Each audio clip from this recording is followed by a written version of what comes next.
with a surprise time jump.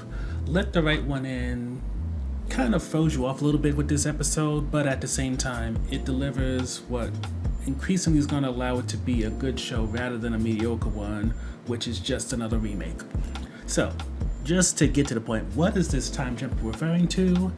And simply put, the reason why Arthur, Peter, Matthew, and Claire have seemed so disconnected from everybody else is because they've been operating 2 months before the rest of the events of the show. We learn that in this episode as Claire finally gets to understand what is Matthew's whole business outside of helping her father, and it's basically drug dealing. That's how him and Arthur have been keeping the house afloat, paying bills, and with Claire having this new drug that doesn't have all the side effects that Arthur's had in terms of addiction and things like that. And of course, the whole invincibility thing now being added on. He wants to distribute it, and while she's of course holier than now at first against it, as it becomes clear that she can't keep the house, the lab, and all that unless she brings in some kind of income, and this is the only way she knows how that could actually keep everything going, she gives into it. But rather than be like her father where she doesn't know too much about what's going on, she decides to really get involved, and with that she becomes the boss that we heard about from Frank. And speaking of Frank, as we're getting introduced to how the organization works, we learn that Roland is a recruiter, and that was his main job, and he's the one who recruited Frank as he was hunting, other people outside of Frank's AA or NA meeting. Frank came on board because he needed money, and not too long after he came on board, he met Mark, and we know what happened with that. Oh, and speaking of Roland, despite him being a military guy who seems to be well built and trained, thanks to the combination of Zeke and also Mark, he gets taken down and his blood is drained for Eleanor, who isn't necessarily for taking this man's blood because she doesn't know where it came from, and the fact that Zeke is bringing it to her raises all kinds of red flags. But she drinks it anyway because who knows, she might need her strength, and she doesn't really know when her next meal will come, so she's not really in a position to argue. Speaking of arguing, or rather the silent treatment, Eleanor decides to tell Isaiah that she's a vampire, and with that, he distances himself from her. He tries to get advice from Frank, who of course is not answering because he's dead, and with him not getting that advice from his dad, he starts to have, fears about Eleanor, and even has a nightmare where she comes off like a much more demonic looking vampire than we've seen her be thus far. And it goes on to the next day. Naomi, she of course is kind of questioning, why is Isaiah being a little bit weird, and you think maybe it deals with Eleanor, and it does, but, just because Isaiah's in a better place now and Naomi has this case which is taking up her time and she's potentially in a better place, that doesn't mean their relationship has gotten better. Lest we forget, Naomi still is not really interacting with Isaiah much. She doesn't really have a strong personal relationship with him. So as much as he still loves her, maybe likes her as his mom, it's not like the kumbaya, this is my best friend now. No, he still rather talk to his dad about this, even if his dad is not consistent, because at least his dad has made the attempts when he has been around to get to know him and even appreciate what he likes and does, rather than Naomi, who makes it seem like you sticking to this is going to make you a freak, get you bullied continually, and she just doesn't get it. She just shows up because, I'm mom, is how I'm obligated, rather than I really appreciate and like what you do. But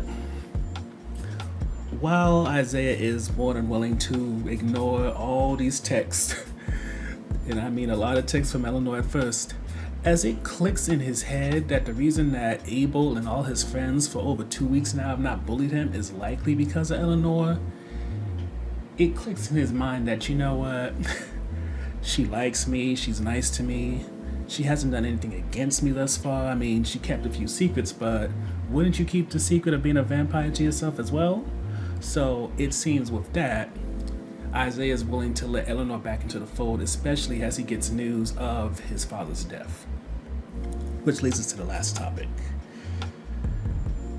Naomi and Ben are still investigating everything when it comes to Xavier, and this leads to them learning about a warehouse as Roland's body comes up.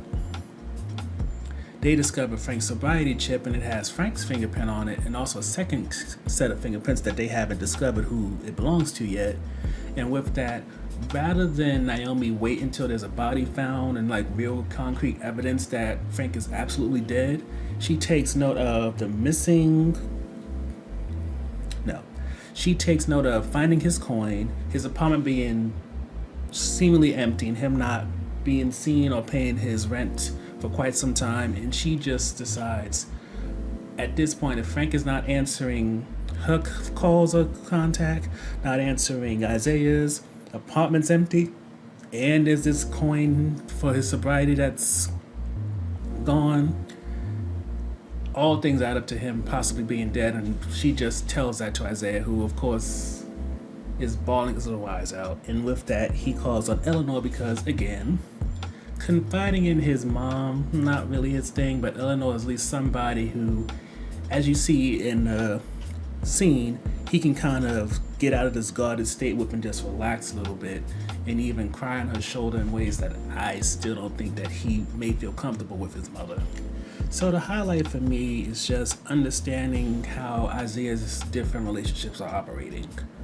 His mom, as we mentioned throughout this recap, is someone that he loves and, he's cool with, but at the same time, she has not made the type of advances or even efforts that we've seen Eleanor do, or even Frank to the little degree that he has thus far. Frank knew that his son likes sleight of hand tricks, so he got him that coin so that he can do his little thing. And when it comes to Eleanor, when she saw that something was going down at the talent show, she didn't just watch. She got up there, even yelled out and brought some attention to herself in order to make him look good. Meanwhile, Naomi, she was just watching. And thus far, has she said anything about the bullying yet? I mean, Isaiah's come in with bruises, amongst other things, but has she gone to the school? I mean, she's a cop. Surely it doesn't take Eleanor breaking one of the kids' fingers to put fear in them. She can literally just, as a cop, threatening, well, considering that Naomi's a cop and the people that are bullying Isaiah are black children, maybe she may have issues with possibly talking to them and maybe putting the fear of God into them because, with how she feels affected by Xavier and killing him.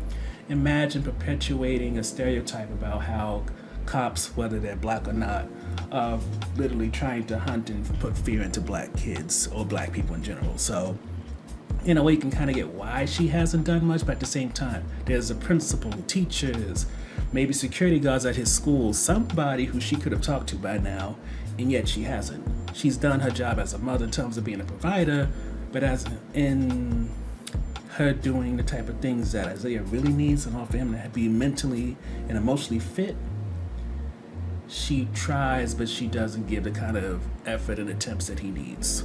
Which is why, when it comes to Eleanor, it really, increasingly you can see that is the core of the show. Yes, we have all that's going to be coming up when it comes to Matthew, Peter, and Claire on a collision course with Naomi and also Mark, but that's down the line, and honestly, by the pacing of this show, who knows if that's going to happen in the first season or maybe in the second. All that we have that's for sure right now that's consistently building is Eleanor and Isaiah becoming close. And I would even add into that, just from Eleanor's point of view, Mark, yes, is her father who has done so much for her, and she loves Zeke, but you can see the same sort of dynamic with her. Mark is right now good at being a provider. He makes sure that she has a roof over her head, blood, but they don't have a real connection. She just found out that he's still praying even though they don't go to church anymore. And then with Zeke, as Mark has made clear, he pretty much disappeared out of Eleanor's life for about 10 years. And from what it seems, he didn't call, he didn't text, he was just gone. So again, you can see this kind of interdependence when it comes to Eleanor and Isaiah that makes it so they are the emotional grounding for this show. And it really makes you wonder, with that in mind, what will they put these two through in order to tap into that, not just for highlights like this, but also for moments where they have to defend either Eleanor's life or else they have to defend Isaiah in order to maybe up the ante a little bit. So when it comes to the on-the-fence portion, the time jump in some ways is a negative, but for the most part it's a positive. The negative mainly could come from the idea that this came out of nowhere, but the positive is a lot of shows don't seem to want to do flashbacks, and when they do, it kind of takes away from the pacing going back and forth. So us just being planted in the past and not knowing it and then being told now they're jumping forward, it's a nice way to keep things going, keep the pace going well, and not having to take away from what's going on in modern times.